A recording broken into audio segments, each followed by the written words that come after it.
Dă-ne un like și abonează-te pentru mai multe videoclipuri grozave! Umple o seringă cu rășină epoxidică cu sclipici, apoi umple cu ea o matriță cu fluturi. Așteaptă ca rășina epoxidică să se întărească. Îndepărtează fluturii din matriță.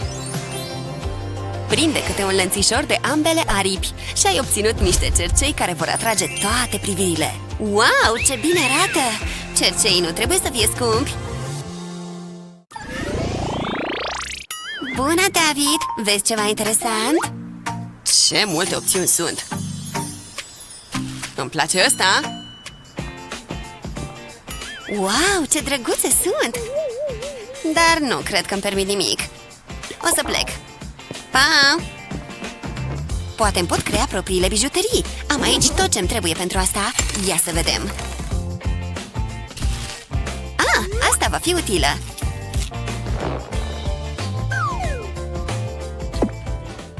O să înșir mărgelele pe fir. E mai greu decât credeam. Aproape. Hai odată. Am reușit. Acum o să not firul. O să mai încerc o dată.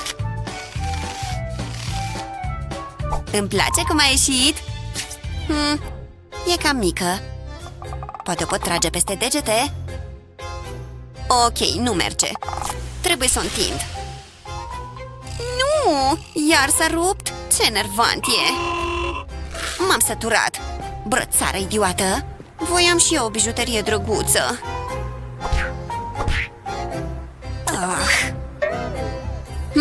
De unde au apărut lămâile astea? Wow, ia uite! Ce multe sunt! Mi-a venit o idee! Dacă îți plac fructele și bijuteriile, sigur o să-ți placă ideea noastră. Tai o lămâie în felii. Ai grijă la degete? Pune feliile de lămâie pe o tavă de copt și bagă tava în cuptorul cald. Lasă feliile în cuptor până când se usucă. Fix așa! Dar acum nu trebuie să le mănânci. Apoi toarnă niște sticlă lichidă într-un pahar. Cu o frigăruie de lemn înmoaie feliile de lămâie în sticla lichidă. Asigură-te că sunt acoperite complet și scurge lichidul în exces. Bagă o tortiță de cercel prin gaura lăsată de frigăruie. Fă la fel cu celelalte felii. Wow, ce mult îmi plac! Mama natură ar fi mândră de mine! E timpul să câștig niște bani! Aștept clienți!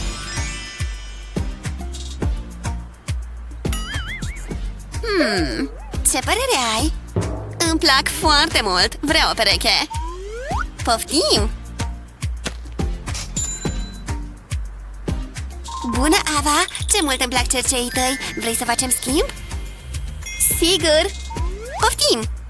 Wow! Ce mult mi-am dorit! Sunt foarte drăguți!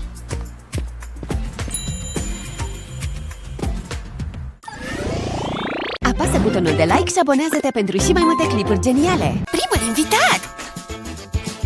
Bună, dragă! Mua, mua. Arăți grozav! Și tu la fel! La mulți ani! O husă de telefon? Mersi, dar o am deja pe asta. Scuze! Dar mai am și altceva. Poftim! Eu am dinți. Așa e normal. Trebuie să mai fie altceva. Am uitat că aveam chestia asta. Îmi pare atât de rău. Stai! Ăla e un creion 3D? Cred că mi-a venit o idee. Puneți telefonul pe o suprafață plană, apoi începe să desenezi pe el cu un creion 3D. Ia-o de jos în sus. Fii cât se poate de creativ.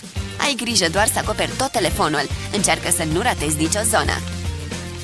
Dar evită camera telefonului, evident. Ai grijă să nu te grăbești în jurul acestei zone. Acum desenează pe marginea telefonului.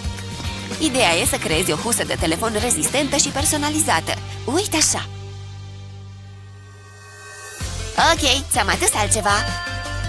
Wow, o ador! Grozav, pot să intru? Un alt invitat? Bună! La mulți ani, ți-am luat un cadou!